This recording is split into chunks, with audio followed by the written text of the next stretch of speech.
Hello, I am here with another Japanese build tutorial, and today we are looking at small cherry trees.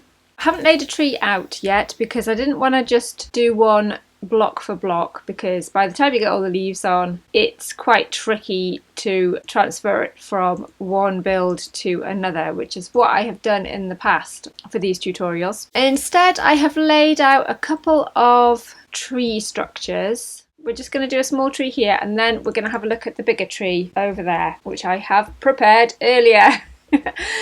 So what you want to do when you are thinking about any tree really is the structure of the trunk. They don't all go up and down straight, some bend to the side, but for this purpose we're just going to do something quick and easy. So I've got a central trunk here, and then coming off all four sides I have little branches, all different. I know that one's not different to that, but try and vary them. So like coming off at angles, you can make them come off at an angle and go up ways.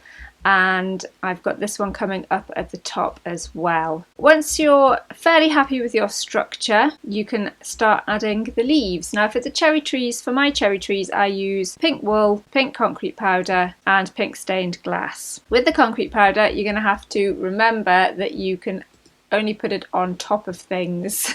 Okay, so you might want to put all the wool in first and then swap out some of the ones for the concrete.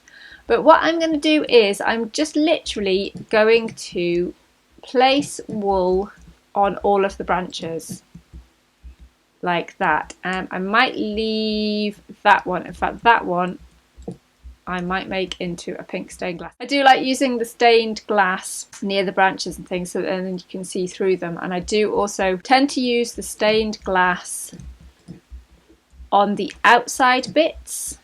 So let's just do all of that on there. We don't have to completely cover the branches. In fact, it's probably best that we don't, because I do like seeing a little bit of branch, because when you look up into trees you don't just see all of the leaves, you do see the branches. So what I'm going to do is do that. Okay, right, this will need that on there. So what I'm going to do is swap some of these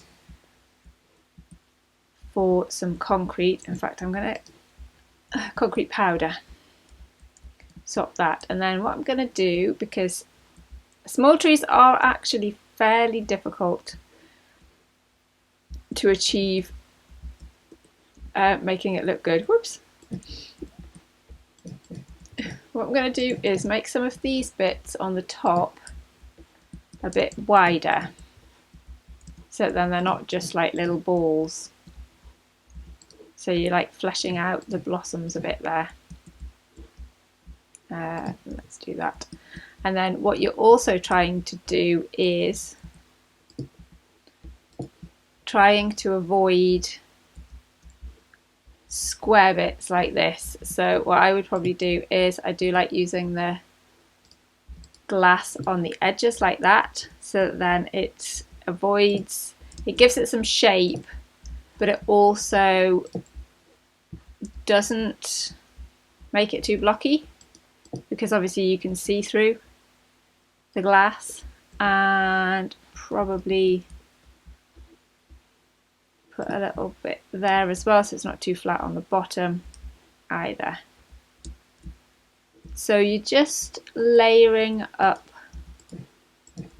all of the materials there.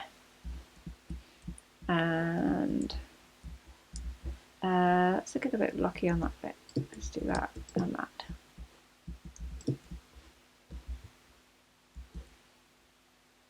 So that is looking fairly tree-like, which is good.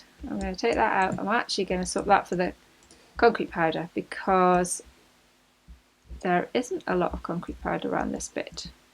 You could always use string under the concrete powder to suspend it. if you want to go for that, but I feel like there are enough places to put the concrete powder on. I'm just going to put that, no, yeah, let's put that there. With everything, if you add your blocks and then come back a little bit and have a look round all of it. Oh look, it's a bit bare on this bit. Let's do that until you're happy with it. Obviously there's a tree in the way there, but that is looking pretty good. So that is all. Oh, let's just do that and that. See how it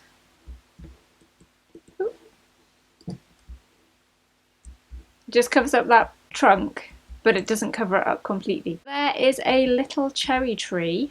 Now with this big one, I've done exactly the same thing, but obviously thickened the trunk out. I've used dark oak stripped wood for this, and I've also, off the branches, I've also used some spruce fence for like smaller branches, but I've not covered them up completely so that then when you're standing down here you can look up and they're kind of like the twigs of the tree. I'm just noticing that that's a little bit flat, so I'm just going to add that.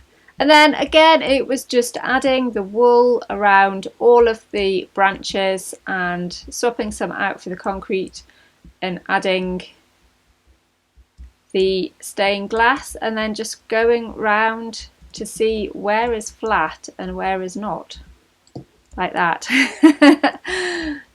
And let's put a little hanging bit there. And stepping back and looking at it from all sides. The other thing that you might want to do is, if you feel that you've had enough, is just leave it, and then when you come back to the world you will look at it and think, oh actually yes, I've missed a bit, it does need a little bit here. You see, this was a prime example because I thought that this was all finished for the tutorial and I've decided to add another couple of bits. The other thing that I quite like doing with these trees is, because you've got the glass, you can add lighting and hide them within the tree, but have a piece of glass on top or at the side, and then when it's night time it looks really, really nice. Let's see if I've got another one. Oh.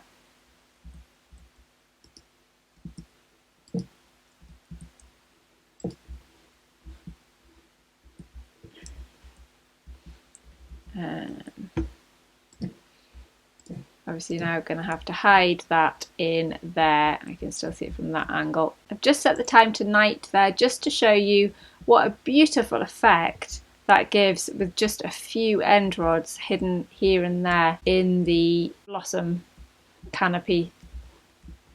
Oh, I love it.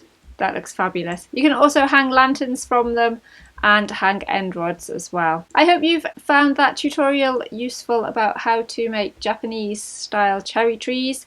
If you would like a more in-depth tutorial about the big cherry tree, then let me know in the comments below and I might do a little time lapse if that would be helpful. And don't forget to check out the other videos in the Japanese building series if you like that style. Like, comment and subscribe. I always love hearing your comments, and see you in the next one. Bye!